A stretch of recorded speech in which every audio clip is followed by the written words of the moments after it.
जय हिंद साथियों। दोस्तों, प्राधिकरण की नज़र में हर वो वाक़या है जो यहाँ पर जो किसान लोग हैं और जो बाहर के लोग हैं मिलकर खेल रहे हैं।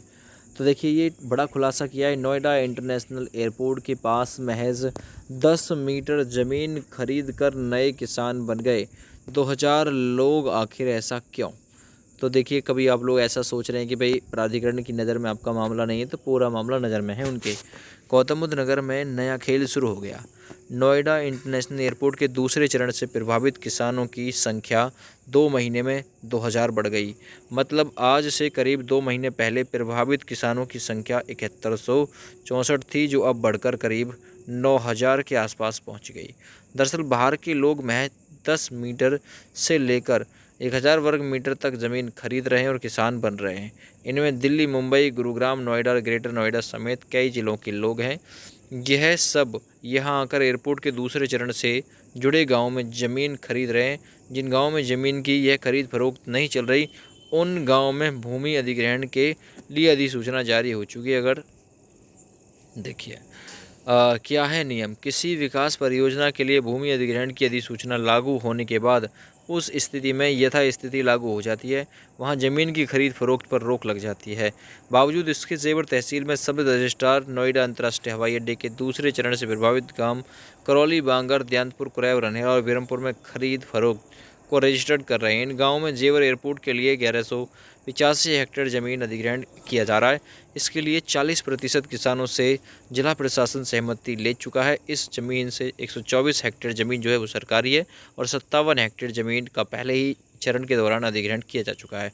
ज़मीन अधिग्रहण करने के लिए गौतम बुद्ध नगर विश्वविद्यालय के प्रोफेसरों की जो टीम है, इसने सामाजिक समाघात निर्धारण कर दिया है। इस दौरान पता चला है कि 2 महीने पहले तक इस ज़मीन के 7164 भूमि स्वामी थे, लेकिन जैसे जैसे दूसरे चरण के निर्माण की प्रक्रिया नज़दीक आ रही है, किसानों की संख्या बढ़ रही है। ऐसा क्यों हो रहा है? इन गाँवों में बाहरी लोग ज़मीन खरीद कर यहाँ के मूल्यवासी बन कर किसान बन रहे हैं। दरअसल यहाँ सारे लोग कानून का दुरुपयोग कर रहे हैं।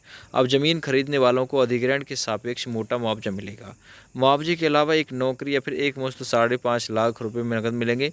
पता चला है कि इन लोगों में बहुत से लोगों ने पक्का निर्माण भी करवा लिया है, जिससे इनको पुनः विस्थापन के समय दूसरे विकसित इलाके में प्लॉट भी मिल सके।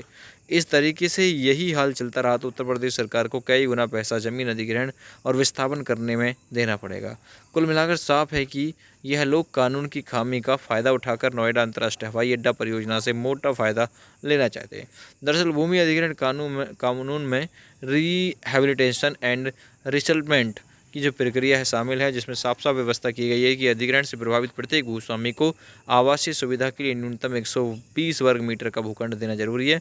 लिहाजा 10 वर्ग मीटर, 50 वर्ग मीटर, 100 वर्ग मीटर, 200 वर्ग मीटर, 500 वर्ग मीटर या फिर 1000 वर्ग मीटर जमीन खरीद कर भूमाफिया किस्म के लोग खुद को किसान घोषित करवा रहे हैं, जबकि इनके नाम दर्ज जमीन का अधिग्रहण होगा तो मुआवजा मिलेगा। ऊपर से नौकरी और टाउनशिप में भूखंड भी मिलेगा।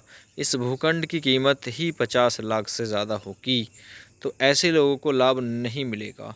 देखिए, इन 6 गाँवों में ज़मीन खरीद फरोख्त पर पूरी तरह पाबंदी लगानी होगी। इन पूरे मामले को लेकर गौतम बुद्ध नगर के जिला अधिकारी सुहास एलवाई का कहना है कि जेवर अंतर्राष्ट्रीय हवाई अड्डे के दूसरे चरण से जुड़ी भूमि अधिग्रहण की अधिसूचना जारी होने के बाद जिन लोगों ने ज़मीन की खरीद फरोख्त की है, उन्हें अवैध माना जाएगा।